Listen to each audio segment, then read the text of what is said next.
జననీ జన్మభూమిశ్చ స్వర్గాదపి గరీయసి. ఈ మాటలు శ్రీరామచంద్రుడు తన సోదరుడు లక్ష్మణ్ తోట అన్న మాటలు అధ్యక్ష. కన్న తల్లి పుట్టిన భూమి స్వర్గం కంటే గొప్పది. మరి ఆ స్వర్గంలో ఉండే దేవతా విగ్రహాన్ని పెట్టుకొని ఇన్నాళ్ళు కూడా దాన్ని పూజించమని చెప్పిన కేసీఆర్ గారు. కానీ ఆ దేవత కంటే తల్లి గొప్పది అని చెప్పి 4 కోట్ల మంది తెలంగాణ ప్రజల ఆకాంక్షను ఈరోజు మా ముఖ్యమంత్రి గారు మంత్రివర్గం ఈరోజు నిజం చేస్తూ తెలంగాణ తల్లి విగ్రహాన్ని సచివాలయం ముందు సగర్వంగా ఆవిష్కరణ చేస్తున్న శుభ సందర్భంలో తెలంగాణ ప్రజల తరఫున వారందరికీ కూడా ధన్యవాదాలు తెలుపుతా ఉన్నాను, శుభాకాంక్షలు అందజేస్తూ ఉన్నాను. అధ్యక్ష, ఉద్యమ కాలంలో ఆదిలాబాద్ జోడెన్ ఘాట్కి వెళ్ళినాం మేము. కొమరం భీం జన్మదినోత్సవ సందర్భంగా ఆ రోజు అక్కడికి వెళ్తే లేట్ అయింది. చీకటి పడతా ఉంటే మేము మా మిత్రులం కలిసి ఒక గోండు గూడానికి వెళ్తే మట్టి గాజులు వేసుకున్న ఆ గోండు మాతృమూర్తి మాకు ఆ రోజు అన్నం పెట్టింది. ఆ గోండు తల్లి రూపమే ఈరోజు తెలంగాణ సచివాలయం ముందు ఈరోజు ఆవిష్కరణ చేసుకుంటా ఉన్నాం.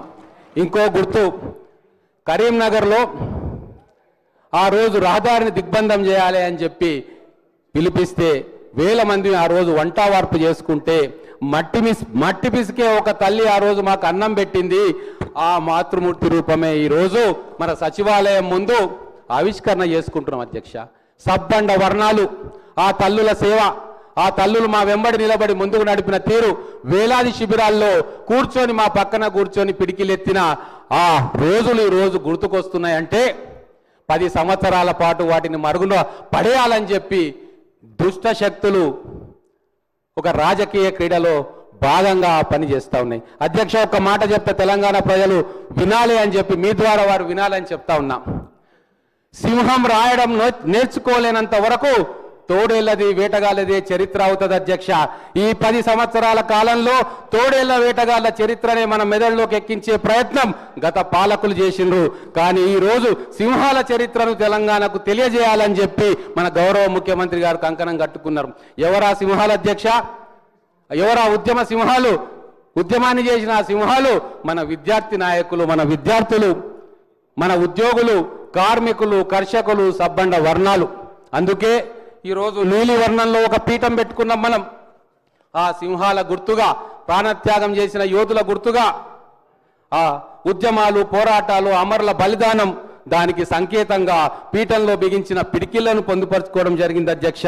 పోరాడి సాధించుకున్న రాష్ట్రాన్ని సగర్వంగా వీళ్ళు భాగస్వాములు ఈ రాష్ట్రానికి అని చెప్పే ఒక ఉదాహరణగా ఈరోజు తెలంగాణ తల్లి విగ్రహాన్ని ఆవిష్కరణ చేసుకుంటా ఉన్నాం. అందుకే ఆకుపచ్చని చీరలో మట్టి గాజులతోటి సమస్తం అణువున తెలంగాణ తల్లి మాతృరూపాన్ని మన కళ్ళ ముందు ఈరోజు పెట్టుకుంటే చూడలేని కడుపులో మంట పెట్టుకొని ప్రతిపక్ష నాయకులు, ప్రతిపక్ష సభ్యులు, ముఖ్యంగా బీఆర్ఎస్ చెందిన వాళ్ళు ఈరోజు రాకపోవడం అనేది చాలా శోచనీయం.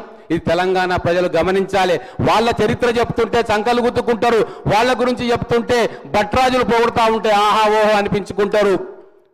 కానీ ఈరోజు నిజమైన తెలంగాణ చరిత్రను ఈ శాసనసభ వేదికగా రాస్తుంటే, ఒక రాష్ట్ర గీతాన్ని ఇక్కడ చర్చించి ఆమోదం తెలుపుకుంటే కోట్ల మంది తెలంగాణ వాసులు చిన్నారి పిల్లలతో సహా విద్యాలయాల్లో ఆ పాట పాడుతుంటే భరించలేని 100 మంది ఈరోజు ఆ ప్రతిపక్ష స్థానంలో కూడా రాకుండా ఈరోజు ఈ సభను బాయ్కాట్ చేయడం అంటే తెలంగాణ చరిత్రను మలినం చేసిన వాళ్ళు అవుతారు. వాళ్లను తెలంగాణ జాతి క్షమించదు అధ్యక్ష.